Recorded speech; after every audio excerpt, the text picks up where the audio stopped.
Metal इस पेड़ पे नहीं उगते, उन्हें बढ़ाना पड़ता है प्यार से, मेहनत से, लगन से।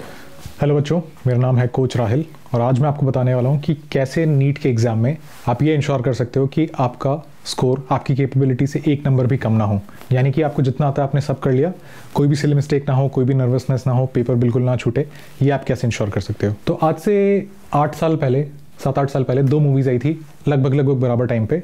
एक आई थी सुल्तान सलमान खान की और एक आई थी दंगल आमिर खान की। सुल्तान मूवी में ये दिखाया कि सलमान खान आता है और सलमान खान वाली चीज़ करता है, आता है पहली बार में ही पहलवानों को उनके गेम में ही हरा देता है, इंटरनेशनल गोल्ड मेडल ले आता है, कोई ट्रेनिंग नहीं, बस क्योंकि उसको हीरोइन को इम्प्रेस करना है तो वो जाके चैंपियन बन जाता है।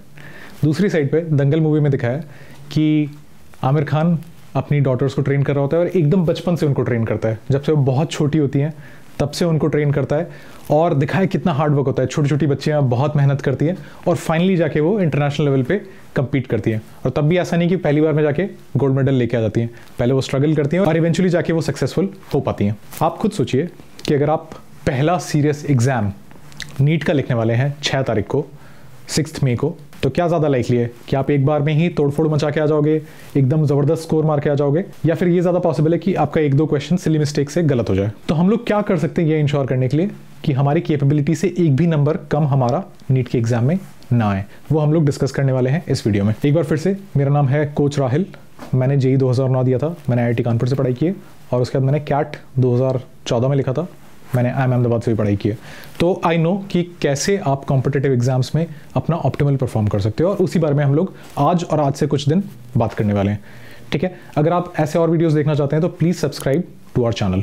मैं चाहता हूं कि आप नीट का दिन इमेजिन करो, 6 मई को आप एग्जाम लिखने जा रहे हो। शायद पिछली रात को आपको ठीक से नींद भी नहीं आई होगी क्योंकि आप इतने नर्वस हो कि कल पता नहीं क्या होगा। पिछले 1 साल से, 2 साल से या 3 साल से आप एग्जाम की तैयारी कर रहे हो और एक सिली मिस्टेक आपकी लाइफ का ट्रेजेक्ट्री चेंज कर सकता है। कैसे हो सकता है कि आप दिल्ली से हो और आपको कॉलेज मिल जाए छत्तीसगढ़ में, या फिर ये हो सकता है कि आप राजस्थान से हो, आपको कॉलेज मिल जाए उड़ीसा में, या फिर हो सकता है कि आप आंध्र प्रदेश से हो, आपको कॉलेज मिल जाए मेघालय में। ये सब पॉसिबल है। कैसे, मैं आपको दिखाता हूँ। तो ये डेटा है लास्ट ईयर के स्कोर्स और उसके करस्पॉन्डिंगली कितना रैंक आया था उसका। तो अगर आपने एक सिली मिस्टेक किया मतलब कि 5 मार्क्स का डिफरेंस, 4 मार्क्स आपको जो नहीं मिलेंगे वो तो है ही और प्लस 1 मार्क आपका नेगेटिव भी होगा। 2 सिली मिस्टेक का मतलब 10 मार्क्स का डिफरेंस। तो 10 मार्क्स शायद सुनने में इतना बड़ा ना लगे, बट उसका क्या इंपैक्ट हो सकता है हम लोग देख लेते हैं।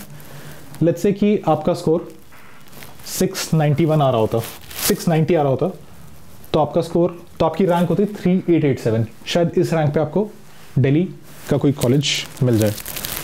अगर लेकिन आपका स्कोर 681 है तो आपकी रैंक होगी 6457, यानी कि दूर दूर तक कोई चांस नहीं आपको दिल्ली का कोई कॉलेज मिल जाए।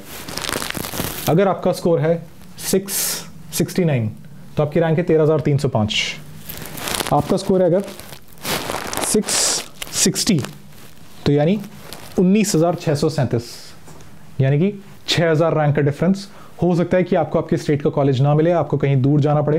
हो सकता है कि आपके पेरेंट्स बोले यार इतने दूर कहाँ जाओगे, चलो एक बार फिर से तैयारी करो, और फिर से आप 1 साल और आपको ग्राइंड करना है। तो that's not a situation that you want to be in. इसलिए आप चाहते हो कि नीट के एग्जाम के दिन जितना आपको आता है उतना तो आप कर लो, है ना, उतनी आपकी प्रैक्टिस होनी चाहिए कि आप सिली मिस्टेक की वजह से तो कोई नुकसान ना उठाओ, है ना। और वो हम लोग कैसे कर सकते हैं उसके बारे में हम डिस्कस करते हैं। तो नीट के एग्जाम के दिन आप अपना एग्जाम लिखने का स्किल एवरेज से वर्ल्ड क्लास लेकर नहीं जा सकते। आप सोच लो कि यार मैंने डिसाइड कर लिया कि मैं सिली मिस्टेक नहीं करूंगा, नीट का एग्जाम का दिन है और मैंने पूरा 100% डिसीजन ले लिया है कि मैं सिली मिस्टेक नहीं करने वाला हूं, तो ये विजुअल थिंकिंग है कि आप एक ही बार में वर्ल्ड क्लास टेम्परामेंट पे पहुंच जाओगे, है ना। तब उस दिन शायद आप कुछ ना कर पाओ, लेकिन आज आप बहुत कुछ कर सकते हो अपना एग्जाम लिखने के टेम्परामेंट को इंप्रूव करने के लिए। और वो ग्रेजुअली नहीं होने वाला है, कोई मैजिक बुलेट नहीं है, मैं आपको जादू से कोई वर्ड नहीं बोलने वाला हूँ जिससे कि आपका टेस्ट लिखने का टेम्परामेंट इंप्रूव हो जाएगा। It's going to be gradual only, है ना।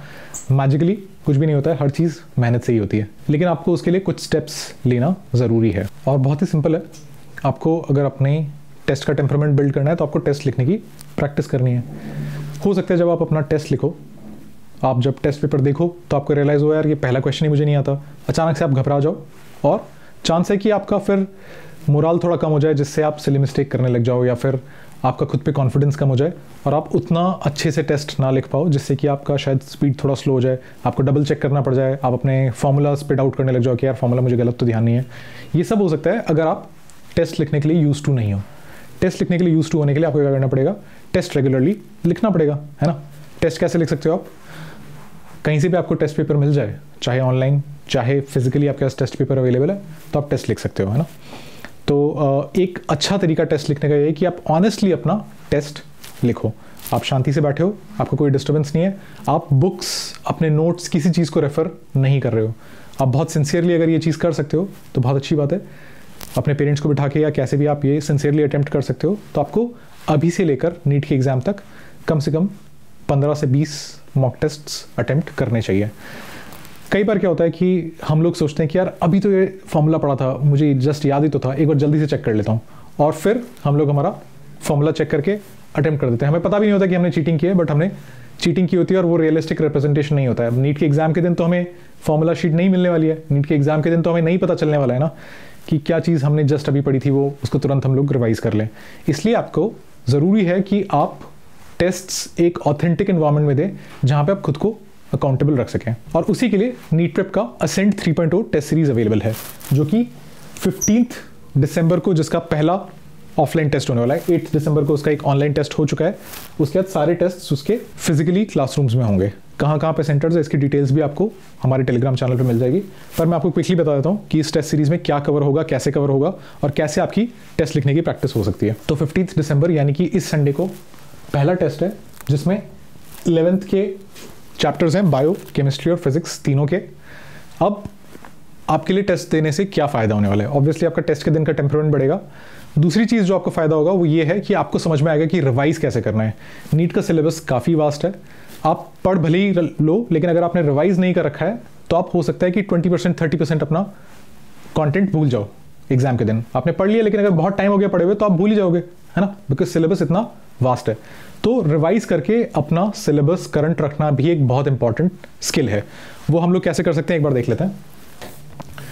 जैसे आप देखोगे कि इस बार बायो में living world, biological classification, plant kingdom, animal kingdom, structural organisation and animals, ये चैप्टर्स हैं। फिजिक्स में units and measurement, motion in a straight line, motion in a plane, laws of motion, work energy and power. अब let's say कि exam अगर Sunday को है तो मुझे एटलीस्ट 2 या 3 दिन पहले अपना रिवीजन चालू करना होगा।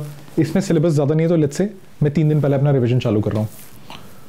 सिलेबस ज़्यादा नहीं है लेकिन मुझे भी आदत नहीं है रिवाइज करने की, तो मैंने डिसाइड कर लिया कि थर्सडे के दिन मैं लिविंग वर्ल्ड, बायोलॉजिकल क्लासिफिकेशन और प्लांट किंगडम पढ़ूंगा। केमिस्ट्री में some basic concepts of chemistry और स्ट्रक्चर ऑफ एटम पढ़ूंगा, और फिजिक्स में यूनिट्स एंड मेजरमेंट और motion in a straight line पढ़ूंगा। तो आपका काम ये है कि आप एक क्विक अपना शेड्यूल बना लो एग्जाम से 1 या 2 या 3 दिन पहले कि मुझे इस तरह से अपना रिवीजन करना है। और जब आप रिवीजन करने बैठोगे तो आपको समझ में आएगा कि कितनी इंटेंसिटी या कितनी डेप्थ में मैं जा सकता हूँ। आपके पास टाइम तो लिमिटेड है, टाइम सबके पास बराबर है। आपको समझ में आएगा कि कौन सा मेरा चैप्टर स्ट्रांग है, कौन सा मेरा चैप्टर वीक है, किस चैप्टर को कम टाइम चाहिए, किस चैप्टर को ज़्यादा टाइम चाहिए, न्यूमेरिकल्स में कितना टाइम लगता है, इसलिए फिजिक्स में ज़्यादा टाइम देने की ज़रूरत है, या फिर बायो में कोई चीज़ बार बार भूल जाते हैं तो उसमें ज़्यादा टाइम देने की ज़रूरत है। ये सब आपको तब समझ में आएगा जब आप कॉन्स्टेंटली टेस्ट्स लिखेंगे। इस बारे में हम लोग और बात आगे करेंगे, बट क्विकली मैं आपको बताना चाहता हूँ कि जब आप इस तरह से टेस्ट्स लिखोगे कि अच्छा मुझे थर्सडे को ये रिवाइज करना है, फ्राइडे को ये रिवाइज करना है, थर्सडे मॉर्निंग में मैं बायो कर लूँगा, आफ्टरनून वाले सेशन में मैं केमिस्ट्री कर लूँगा, इवनिंग वाले सेशन में मैं फिजिक्स कर लूँगा, और जब तक मेरा सिलेबस खत्म हो नहीं जाएगा तब तक मैं सोऊंगा नहीं। और मेरा रेगुलर काम जो है वो तो होगा ही, हो सकता है मेरी कोचिंग की क्लासेस चल रही हो सकता है मेरी कोचिंग में भी कुछ टेस्ट आने वाला हो, वो सब तो मुझे करना ही है। ये उसके ऊपर एडिशनली मुझे करना है, तो आपका एक रिविजन का रूटीन बन पाएगा। क्योंकि आप जब देखोगे असेंट 3.0 में कैसे स्टार्ट होता है कि आप पहले 11th का एक टेस्ट लिखते हो, फिर आप एक 12th का टेस्ट लिखते हो, फिर एक 11th का, फिर 11th के मल्टीपल टेस्ट हैं आपके, और फिर 12th के मल्टीपल टेस्ट हैं। तो आप जब देखोगे इसमें क्या है कि ग्रेजुअली आपका सिलेबस बढ़ रहा है। शुरुआत में कम सिलेबस है, बाद में थोड़ा ज़्यादा सिलेबस है, और जब आप टुवर्ड्स दी एंड जाओगे तो आपका ऑलमोस्ट पूरा क्लास का सिलेबस आएगा, 11th का पूरा सिलेबस या 12th का पूरा सिलेबस, और फाइनली आपके 11th और 12th का पूरा सिलेबस आएगा। तो ग्रेजुअली आपको अपनी स्किल बिल्ड करनी है रिविजन की, जो आप एक टेस्ट सीरीज अटेम्प्ट करके ही बिल्ड कर सकते हो। ठीक है, तो आपको पूरा शेड्यूल देखना है तो हमारे टेलीग्राम पे इसका पूरा शेड्यूल अवेलेबल है, इसका लिंक मैं डिस्क्रिप्शन में डाल देता हूँ। दूसरा, अगर आप 15 दिसंबर से पहले ये टेस्ट सीरीज ज्वाइन करते हैं तो एक स्पेशल ऑफर चल रहा है।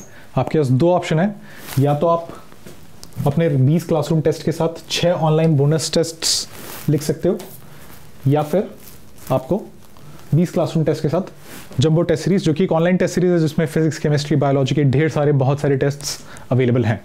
तो ये आपकी चॉइस है, आपको कौन सा टेस्ट अटेम्प्ट करना है ये आप डिसाइड कर सकते हो। उसके लिए एक फॉर्म मैंने डिस्क्रिप्शन में डाल दिया है, वो फॉर्म आप भरोगे तो हमारी टीम से आपको कोई कॉल कर लेगा और फिर आप डिसाइड कर सकते हो कि आपको 6 बोनस ऑनलाइन टेस्ट चाहिए या जंबो टेस्ट सीरीज चाहिए।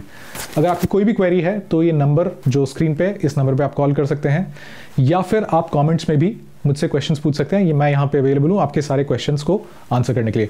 ठीक है बच्चों, चलो ऑल द बेस्ट। 5 महीने से भी कम टाइम बचा है और अब टाइम है कि हम लोग बहुत सीरियसली तैयारी चालू कर दें, है ना। These are like the middle overs. इस टाइम पे हमें मोमेंटम नहीं छोड़ना है, पकड़ के रखना है और फिर नीट तक इस मोमेंटम को अपने साथ लेके जाना है और नीट का एग्जाम फोड़ना है। चलो ऑल द बेस्ट।